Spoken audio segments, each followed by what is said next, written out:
Today, I'm at a condo in Woodleigh. As you can see, the hacking work for the condo has been fully completed. We're doing plumbing work today.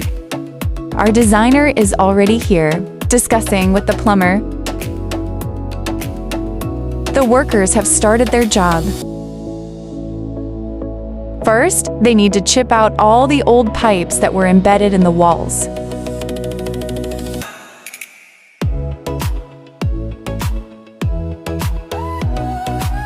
As you can see, the condition of the old pipes is really poor. These are the new pipes we'll be installing later.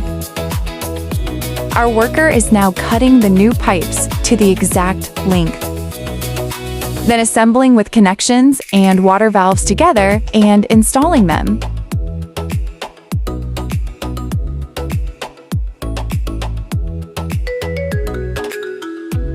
Now securing the pipe in place. I'll keep updating you on the renovation progress of this home. Remember to follow us.